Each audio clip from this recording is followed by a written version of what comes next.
A shepherd is nothing without his sheepdogs, and I'm really lucky. I've got two good sheepdogs, Floss and Tan. Two special dogs, really good. And my work's only possible because of them. They enable me to gather the fells, or even the in-byland, the fields. You can't gather fields like we have without them. It would take dozens and dozens of people and you'd still lose, but with one or two good dogs you can do shepherding work. And the way that we farm is what some people call dog and stick farming, very traditional, old-fashioned way of farming.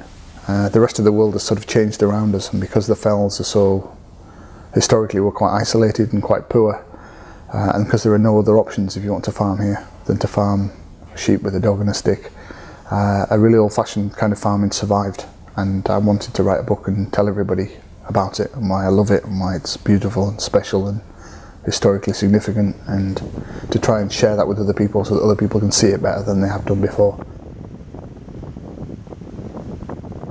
We're a family farm, so there's my father and my mother and my wife Helen and my children, and my first memories are following my grandfather around the farm and loving every moment of it, thinking he was free and he was independent and he was proud and he loved what he did, and he looked like he belonged in his place in the world. And I remember thinking, I just want to be just like you.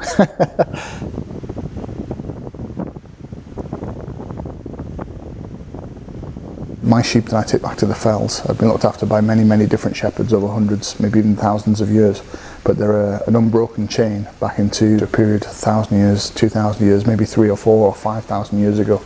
And to do something that old, that timeless, is amazing. And my hope very much is that in however big or small a way, that I can help people to see that and understand it, because I think many people don't know that's happening around them or that it's still survived.